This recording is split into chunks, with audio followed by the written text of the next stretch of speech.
verse 1 to 8. Ayan, maiksi lamang po ito. Salamat po, O Diyos. Amen. Purihin ang Diyos. Panalangin pang umaga. O Panginoon ko, kay raming kaaway, sa abang lingkod mo ay kumakalaban. Ang palagi nilang pinag-uusapan, ako raw, O Diyos, di mo tutulungan. Ngunit ang totoo sa lahat ng oras, iniingatan mo at inililigtas. Sa aking tagumpay ang iginagawad, mahina kong loob ay pinalalakas. Kaya ikaw, Yahweh, ng aking tawagan, sinagot mo ako sa bundok na banal. Ako ay humimlay, agad nakatulog, ligtas na nagising ang iyong kinupko. Libo mang kaaway, wala akong takot. Humanay man sila sa aking palibot. Halika, O Diyos, iligtas mo ako. Lahat kong kaaway ay pasukuin mo. Tipulin mo yaong masasamang tao, yamang kaligtasay nagbubuhat sa iyo. Pagpalain kami na mga anak mo. Purihin ang Diyos sa kanyang mga salita. Yes, Father God, maraming salamat po muli sa mga salita mong ito na aming pagbubulay-bulayan. Lakipan mo po ito, Panginoon, ng kapangyarihan sa aming buhay at hayaan mong maranasan namin muli sa pamamagitan ng kapahayagan ng inyong tagapagsalita sa umagang ito, ang iyong mga salita, Ama. Maraming salamat po sa iyo po namin ito ipinagkakatiwala. Buksan mo po ang aming mga pangunawa sa mga salitang ito sa makapangyarihang pangalan ni Jesus. Amen and amen. Back to you po, Ma'am. Panginoon. So, salamat po dahil talagang narinig ko po ang mga testimony. So, isa na din po ako sa nakaranas ng mga nakaraang linggo na umusipon at iba pang tumaas yung BP, pero hindi po talaga ako umiinom ng gamot at nagtitiwala lang po ako sa Panginoon. So, ngayon normal at wala nang umusipon. So, pray ng Diyos sa bawat isa. Tayo po ay bago dumako sa ating pag-aaral ng salita ng Diyos dahil ito po ay napakahalaga na sa mga awit, chapter 3, verse 1 to 8. Kakaunti lang po ang verse pero maraming mensahe ang ibinigay ng Diyos ngayong araw na ito. So, bago po yan, tayo po ay manalangin. Yes, Lord. Hallelujah. Glorify your name. Thank you, Jesus. Hallelujah. Amang banal, sa pangalan po ni Jesus, marami pong salamat, Panginoon, sa araw na ito. Marami pong salamat, Panginoon, sapagkat tinipon mong muli ang bawat isa sa amin upang kami ay nalo-salong mag-aral ng mga salita mo sa mga oras na ito. Maging salamat din, Panginoon, sa bawat isa na narito, Panginoon. Maging salamat din, Panginoon, sapagkat ginising mo kami sa umaga na mayroong kalusugan, kalakasan, kapayapaan na nagmumula sa iyo. Maraming po salamat, Panginoon. Ganon din, Panginoon, sa mga oras na ito, Lord. Linisin mo ang bawat sa amin, ano man ang aming mga pagkukulang. Laban sa iyo, Panginoon. Humingi kami, Panginoon, ng kapatawaran. Alam po namin na ikaw ang aming Diyos na mapagpatawad. At marami pong salamat, Panginoon, sa kapatawaran na ipinagkakaloob mo sa bawat isa sa amin. Ganon din sa mga oras na ito, Lord, dalangin ko po, Panginoon, ang iyong lingkod. Ikaw ang aming Diyos na makapangyarihan. Pagkalooban mo po, Panginoon, ng divine wisdom, knowledge, Panginoon, na nagmumula sa iyo. Balutin mo po, Panginoon, ang banal mong espiritu, banal mong presensya, banal mong kapangyarihan. Maging maibibigkas lang, Panginoon, sa aking mga labi na mumutawi lang mga salita mo ang siyang kalooban, ang siyang mangyari, Panginoon. Maging ikaw lang, Panginoon, ang siyang mapapurihan, maluwalhati, madakila sa umagang ito. Itago mo ang iyong lingkod sa iyong likuran. Ikaw ang nasa harap, Panginoon. Maging sa mga oras na ito, Lord, pagpalain mo po ang iyong lingkod. Maging ang bawat isa na narito sa loob ng platform na ito, pagpalain mo po, Panginoon. Ito po ang aking samot dalangin sa tanging pangalan po ni Jesus, in Jesus' name. Amen. So, glory to God. Salamat po sa pagbabasa ng salita ng Diyos sa buhay ni Ma'am Andrea. So, ito po ay sabi nga, ang topic natin sa umagang ito po ay panalangin sa umaga. Dito po makikita natin kung paano ang buhay ni David na ito, sabi nga, awit ni David nang siya'y tumakas mula kay Absalom. So, ito po ay kaaway na talagang minsan sa buhay din po natin marami pa tayong kaaway dito sa mundong ito. Pero sabi nga, ang kaaway natin hindi tao, pero minsan sila po ay ginagamit upang tayo po ay mahiwalay din sa ating mga pananampalataya.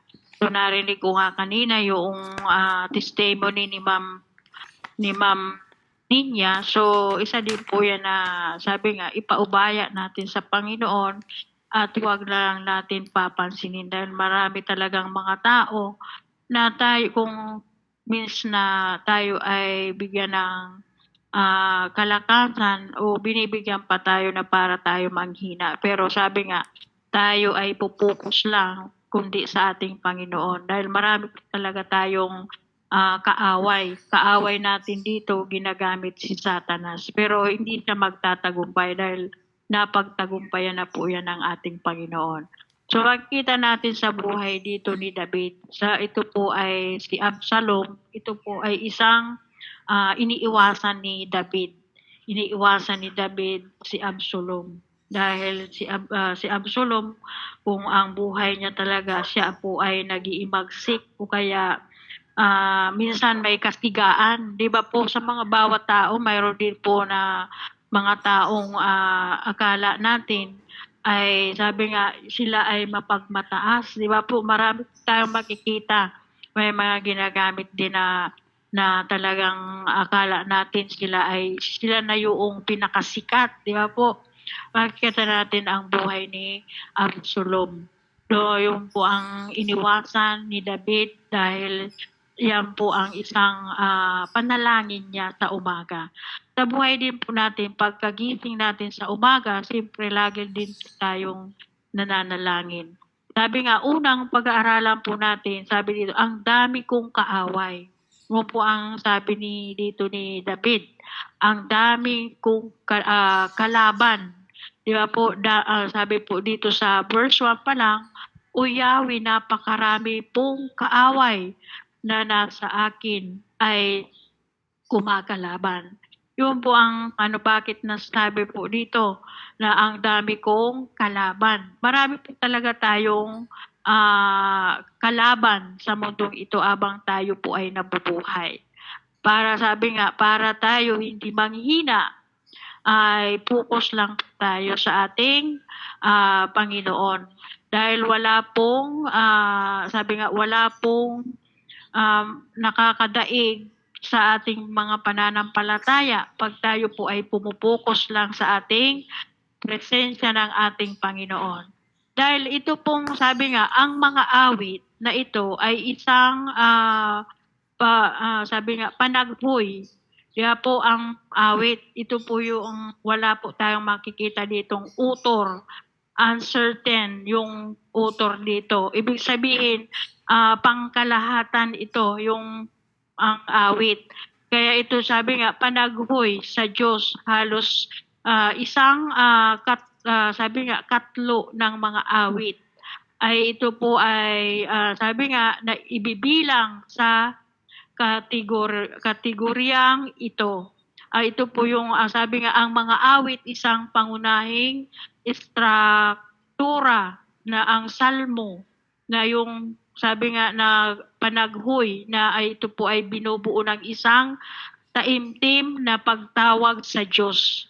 Kaya po sabi nga sa verse 1, ito po makikita natin sa verse 1 na O Yahweh, napakarami po pong kaaway na sa akin ay kumakalaban.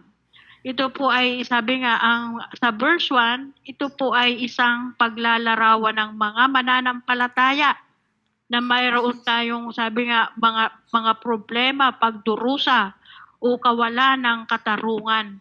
Isang sabi nga isang pagpapatibay ng pagtitiwala sa Diyos. Kung mayroon tayong mga problema sa buhay natin, maraming umuusig sa atin, wala pong ibang pagkakatiwalaan tayo kundi ang ating Panginoon. Dahil nagpapakita po dito sa verse 1, 2 hanggang 3. Kaya po makikita natin dahil sabi nga sa verse 2, ang lagi nilang pinag-uusapan, ako raw o Diyos, ay di mo tutulungan. Di ba po? Ano dito, sila, di tutulungan. Minsan, pag mayroon tayong mga pag-uusig, sabi nga, kahirapan, kakulangan sa pananalapi, marami tayong mga problema, nandoon na yung pagkutya, yun nandoon na yung pagtutuya ng mga tao. Minsan, sabihin niya, ganun ba ang born again? Yung may mga ganun ba ang pastor? May mga ano na minsan pag nagpe-preach, di ba pag nagpe-preach tayo, sasabihin natin great provider, great master. Pag marami tayong mga pagsubok sa buhay na pinagdadaanan, nandoon na yung mga panguusig. Pero sabi nga, dahil tayo ay matatag at pinagkakatiwalaan natin ng Diyos bilang tayo po ay mga mananampalataya, tayo ay pupukus lang sa ating Panginoon. Ganon po si David. Siya po ay, sabi nga, iniwasan ni David si Absalom. Dahil si Absalom, isa din po yan sa mang-uusig kay David. Di ba po? Katulad din po natin sa ating mga pananampalataya. Pero ang encouraging ko po sa bawat isa, wala po tayong ibang pagkakatiwalaan kundi ang ating Panginoon. Dahil sinabi po dito sa verse 6, sabi po dito, ngunit ikaw, Yahweh, ang aking sanggalang, binibigyan mo ako ng tagumpay at karangalan. Di ba po? Siya, ang Panginoon lang ang dapat po natin, sabi nga, sanggalang at pagkakatiwalaan. Dahil sabi nga, ito po ay isang pagsasamo para sa tulong at isang pagpapahayag ng pagpupuri o pagpapasalamat. Ito pong awit. Marami po tayong makikita dito na awit, pasasalamat. Isa din po ito sa ginawa ni David. Dahil sabi nga, ang napakaraming bilang, di ba po, umabot po ito ng 115 chapter. Dahil sabi nga, ang mga awit ay panaghoy sa Biblia na sabi nga, nagpapahiwatig na nais ng Diyos na ang kaniyang bayan ay tumawag sa Kanya sa panahon ng pangangailangan at kabagabag. Ito po yung awit na tinutukoy. So makikita po natin dito dahil sabi nga wala pong nagtatagumpay sa sariling kaparaanan. Si David, siya po ay nagtagumpay dahil siya po ay nagtiwala sa ating Panginoon. Dahil sa buhay din po natin, kailangan din po natin tayo po ay magtiwala lang sa ating Panginoon. Walang iba. Dahil makikita natin, sabi nga dito sa pinag-aaralan natin, sabi po dito sa ating pinag-aaralan ay napakahalaga po. Walang iba. Ang ating Panginoon ang siyang pagkatiwalaan natin. Focus lang po tayo. Huwag po tayong magpadala sa mga umuusig sa atin. Dahil sabi nga, kaya't huwag tayong mag-atubiling lumapit sa trono ng mahabaging Diyos upang makamtan natin ang habag at pagpapala sa tulong ng ating sabi nga sa tulong sa atin na sa panahon ng ating pangangailangan. Walang iba pong makakatulong sa atin kundi ang Panginoon. Yun po ang sabi nga, yun lagi ang pagkatiwalaan natin dahil napakahalaga po. Dahil sabi nga, pangalawa pong pinag-aaralan po natin dito sa chapter na ito, sila. Sa verse 2 pa lang, ito makikita natin si sila. Ang lagi nilang pinag-uusapan, ako raw o Diyos, ay di mo tutulungan. So, minsan, pag nakikita tayong nadadapa na, na tulungan sa prayer, o kaya sa ibang bagay, kung mayroon man tayo pa, sabi nga, minsan, ay ang mga tao na minsan katulad ni Absalom, na siya ay sika, natulungan, minsan ang tao ganun po ang karakter. Pero sabi nga, tayo po ay walang ibang pinagkakatiwalaan kundi ang Panginoon. Dahil sabi nga, ang kahulugan ng terminong, sabi nga, term, ito ay hindi tiyak. Maaari itong magpapahiwatig ng isang paghinto ng isang musikal o sabi nga, interlude o isang musical climax. Yun po ang tinatawag na sila.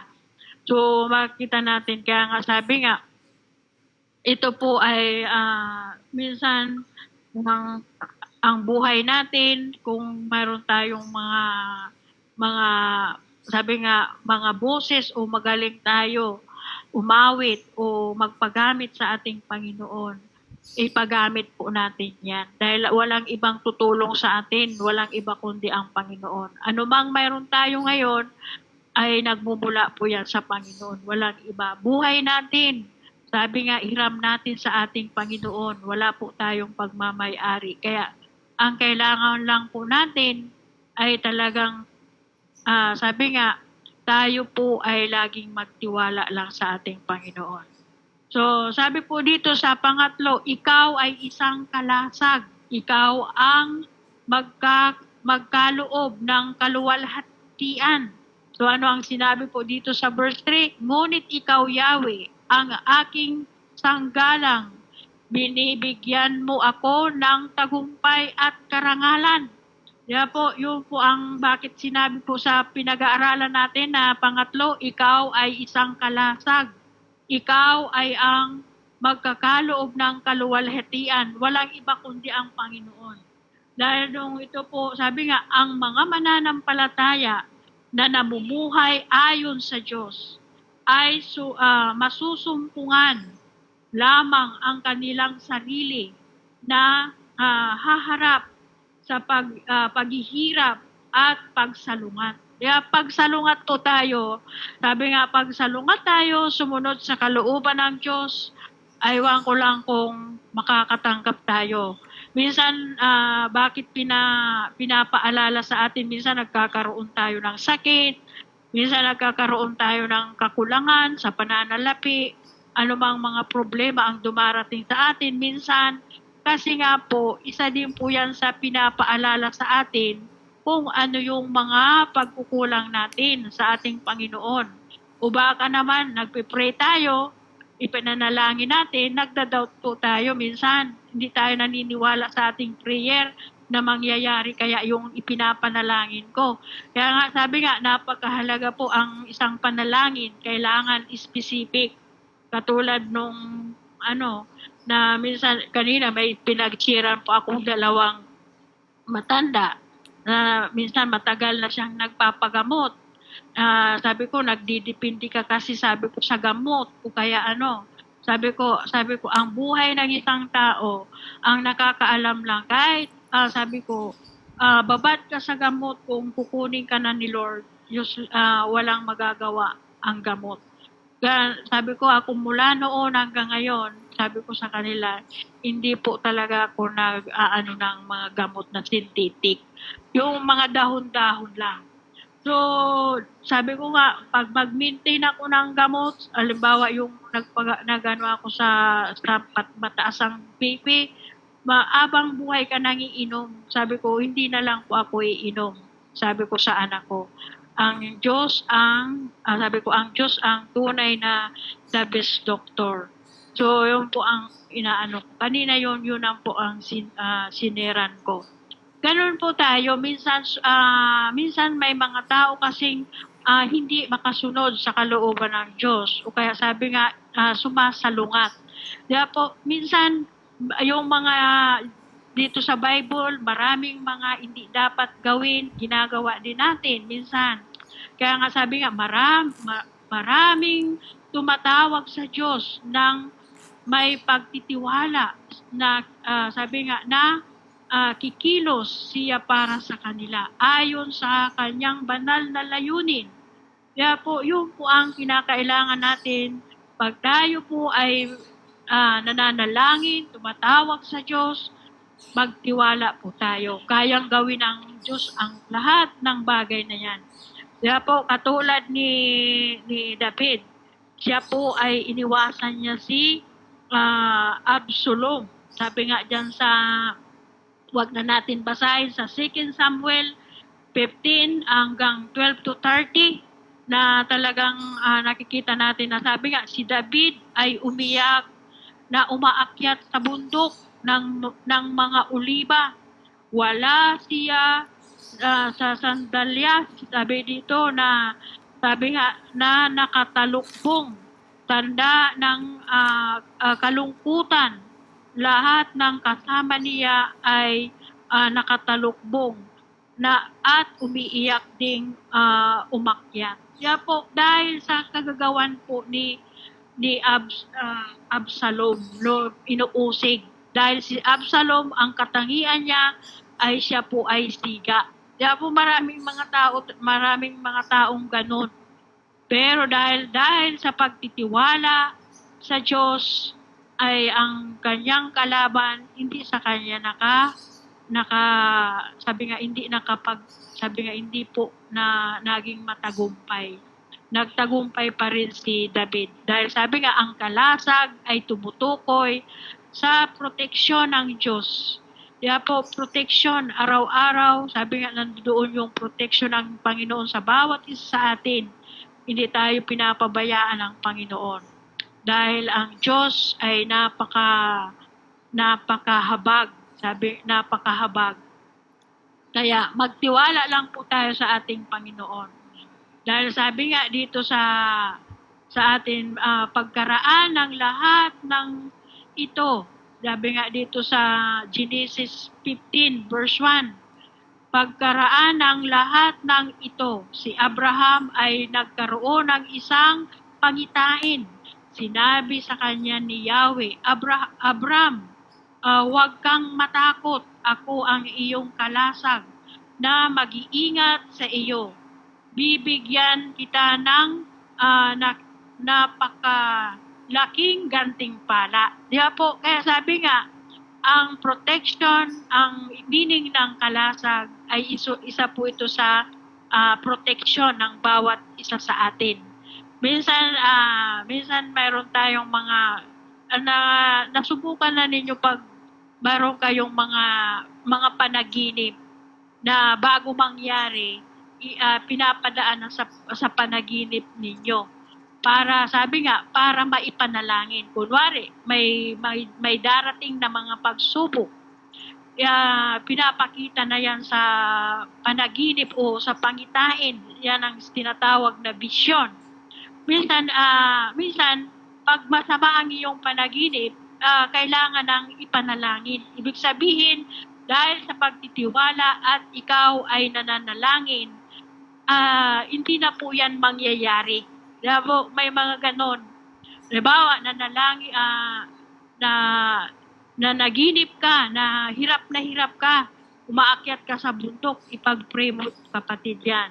Maraming mga ganon para hindi na po mangyari ang mga bagay na yan. Kasi nga, sabi nga, protection ng Diyos, na patunayan din natin sa Genesis chapter 15 verse 1, na sabi nga, pangitain, sinabi sa kanya ni Yahweh, Abram, huwag kang matakot, ako ang iyong kalasag, na mag-iingat sa iyo, bibigyan kita ng napakalaking gantimpala. So, walang nagtitiwala sa Diyos na nabibigo. Kung ang nabibigo lang, yaong nagdududa sa kapangyarihan ng Diyos. Kaya po, kaya kailangan wag tayong magduda. Magduda sa kapangyarihan ng Diyos dahil ang kapangyarihan ng Diyos ay walang limitasyon. Wag po natin limitahan. Wag po natin, sabi nga, wag po natin pangunahan ang ating Panginoon. Dahil sabi nga, ang bansang Israel, ikaw ay mapalad. Walang bansa na iyong katulad sapagkat si Yahweh ang sa iyo'y nagliligtas. Siya ang kalasag ng iyong kaligtasan at tabak ng inyong tagumpay. Magmamakaawa ang inyong mga kaaway, ngunit sila'y iyong tatapakan. Di ba? Pag nagtiwala po tayo sa Panginoon, wala pong nabibigo. dahil ang Diyos ang nagbibigay ng kaluwalhatian sa mga mananampalataya dahil ang kanyang presensya, pakikisama at tulong ay ang ating pinakamalaking kabutihan, ang pagtatalaga ng ating sarili sa Diyos bilang ang ating tagapagkaloob na nagbibigay ng kaluwalhatian at nagriresulta sa karanasan ng kanyang biyaya at presensya. At sabi nga, ito po ay nagbibigay ng daan sa atin upang makayanan ang mga problema sa buhay. Wala pong ibinibigay ang Diyos na hindi natin kaya. Kayang-kaya po natin yan, mga kapatid, kung paano naghirap ang Diyos na si Kristo, kayang-kaya niya, tayo pa kaya, kayang-kaya po natin yan. So, pangla, sabi po dito, na humiga ako at natulog. Yun po ang nakikita po natin dito sa ano po ang sinabi po dito sa verse 5 ng ating teksto sa verse 5. Ako'y nakakatulog at nagigising. Buong gabi si Yahweh ang tumitingin. Kaya ito po yung pang-apat na natin, humiga ako at natulog. Pag tayo po ay bago matulog, ay tayo ay manalangin muna. Mayroon tayong mga personal na prayer. Pag nakapanalangin na tayo, siyempre mapayapa na po yung isipan at tayo ay mahimbing ang tulog. Pero sa buhay natin, sino ang gumigising sa atin pag tayo ay natutulog sa umaga, sa gabi? Walang iba po kundi ang Panginoon. Kaya sabi nga, ang mga mananampalataya na taimtim na tumawag sa Diyos ay patuloy na sabi nga, nagtitiwala sa kanyang katapatan, na may pagtitiwala na naririnig niya, ay maaaring mahiga ng mapayapa at makakatulog ng matiwasay. Kaya po, tayo po yun dahil sabi nga, aalagaan tayo ng ating Panginoon bilang tayo po ay mga pinili, mga anak, lingkod ng Diyos, dahil sa kanyang biyaya, kahit sila ay natutulog, gigisingin ng Panginoon. Tayo po yun, mga kapatid. Dahil sabi nga, si Yahweh na aking Diyos, iligtas mo ako, parusang lahat ang mga kaaway ko, kapangyarihan nila'y iyong iigupo. Sabi po dito sa last, si Yahweh ang nagbibigay ng tagumpay, pagpapalain mo nawa ang iyong bayan. Kaya po, tayo po ay pagpapalain ng Panginoon. Basta tayo po ay nagtitiwala sa Kanya. Wala po, sabi ko nga, totoo po ito, walang nabibigo na sa Diyos lamang nagtitiwala, kundi ang Kanyang malalasap o madarama ay lahat po katagumpayan. Dahil sabi nga, sa aking paghiga, nakakatulog ng mahimbing pagkat ikaw, Yahweh, ang nag-iingat sa akin. Kaya po, ang Diyos po ang nag-iingat sa bawat isa sa atin. Walang iba. Dahil ito po ay napakahalaga. Sabi nga, sa ating mga awit, 127, verse 2, ano ang sinabi po dito? Hindi dapat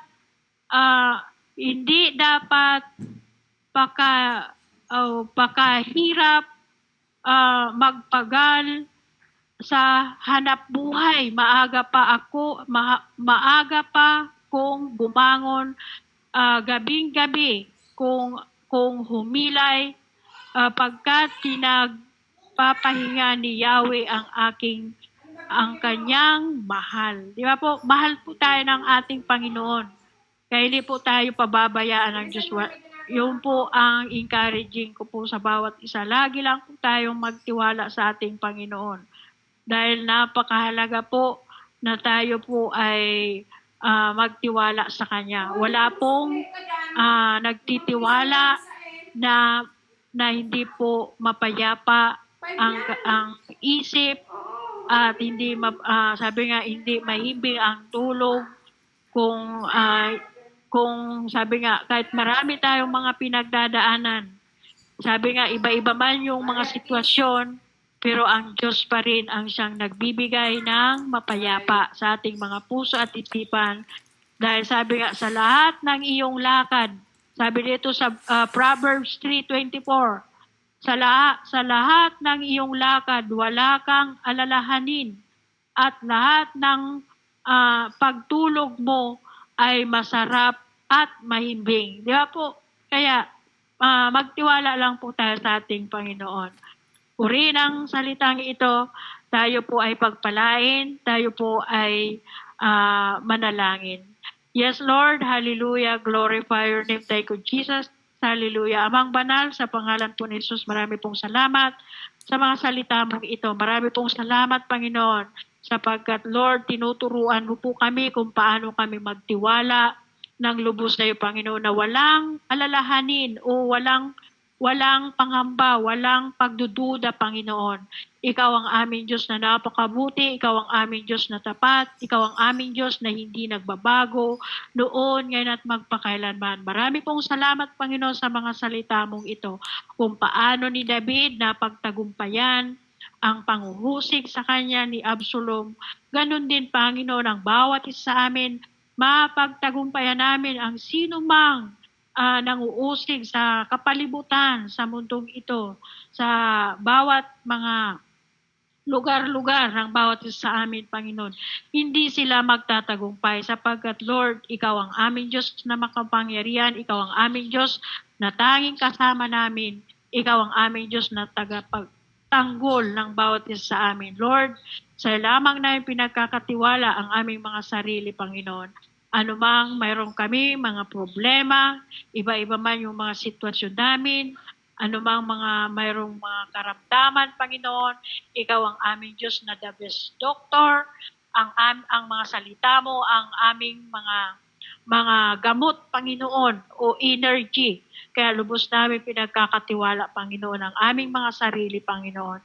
Magmula ngayon, ikaw na, Panginoon, siyang magmaniho sa aming mga puso at isipan upang kami ay makasunod sa iyong kalooban. Marami pong salamat, Panginoon, sa araw na ito. Tinataas ka namin, ugat, sinasamba sa lamang ang papuri, pasasalamat, sa lamang sa tanging pangalan po ni Jesus. In Jesus' name, Amen. So, glory to God. Back to Ma'am Ana.